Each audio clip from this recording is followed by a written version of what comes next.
G. Patnubay at gabay ng magulang ay kailangan sa mga batang manonood. Maghihintay sa'yo, maghihintay ako.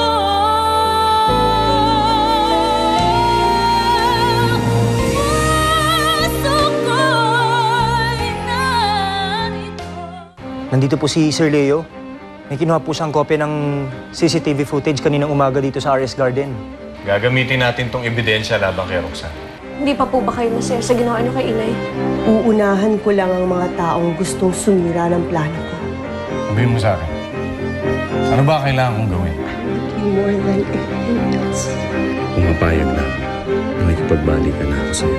Imposible naman pinatawad ka niya, kaya niya inurong yung kaso, di ba? Kaya ang iniisip ko, baka may iba siyang plano. Hindi ko alam kung anong pinaplano sa atin ni Roxanne. Pero Leo, hindi ako aalis nang hindi ko kasama si Lyra at si Vanessa. Huwag ka mag-alala, Senny. Makakasama mo rin sila. Akong bahala doon. Paano ka? Hindi ka ba sasama sa amin?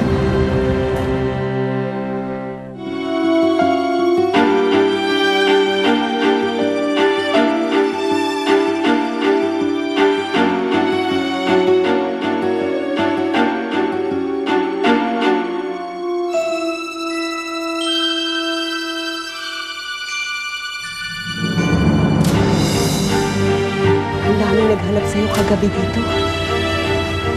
Pero hindi nila naisip na hanapin ka dito sa labas. Pasensya ka na, ha? Naparusahan kita ng todo. Alam mo naman, ginamit lang kita para makuha kong gusto ko. Pero alam mo, may maganda akong balita sa'yo. Malapit na kayo magkita ng nanay mo.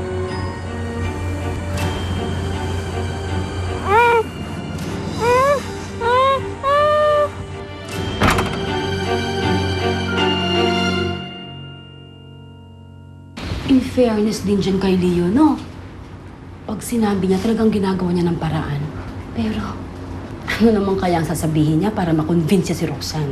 Alam mo, Mars, sa totoo lang, hindi ako naniniwala na makukumbinsi pa si Roxanne sa ngayon. Sigurado ako, may kapalit.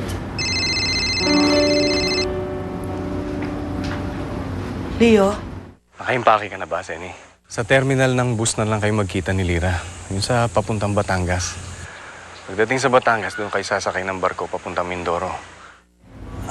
Si Vanessa, paano si Vanessa? Huwag ka mag-alala, Senny. Kakausapin ko siya. Mabait naman niya anak ko niyan. Nakikinig siya sa akin. Alam mo, sabik lang talaga siya sa pagmamahal ng isang ina.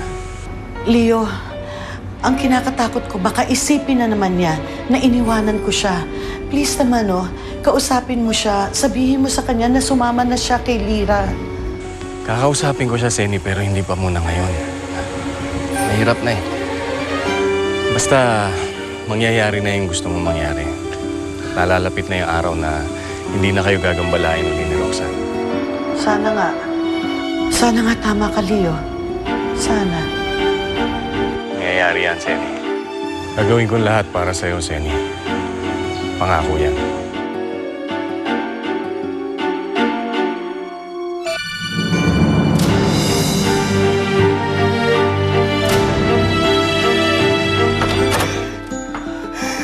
Sinungaling ka na. Mga walang hiya! Sinungaling! Sinungaling ka! Walang kwentang tao. Sinungaling ka! Sinungaling ka! Sinungaling ka!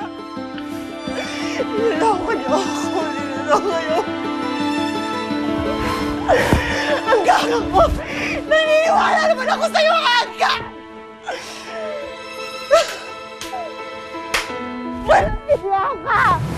Walang hiya ka!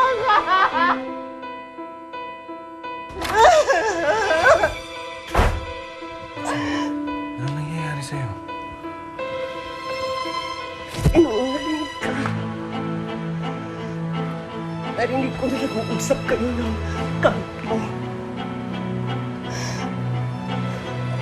Gano'ng katagal mo akong anak paikutin, ha?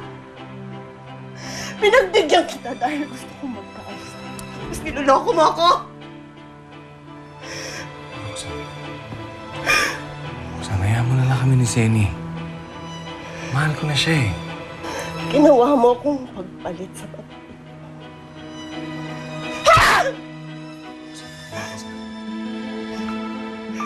Wala na namang iaayos tong relasyon natin eh.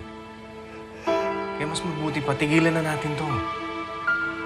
Paulit-ulit lang tayo eh. Nagsasakitan lang tayo. Paulit-ulit lang yung sinasabi natin sa isa't isa. Tapusin na lang natin to.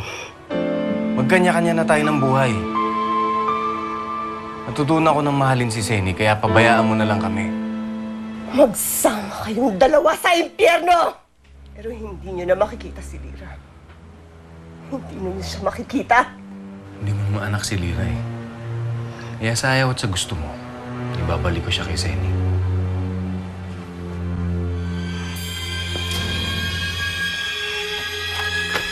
Hindi!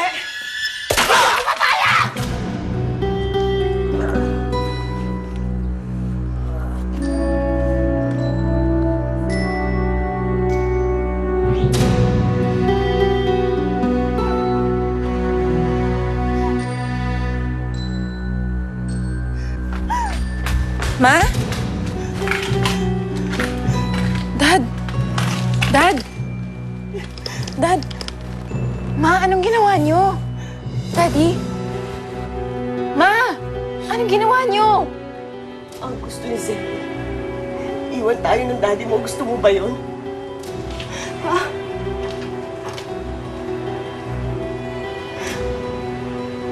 Then you have to do me a favor, Vanessa.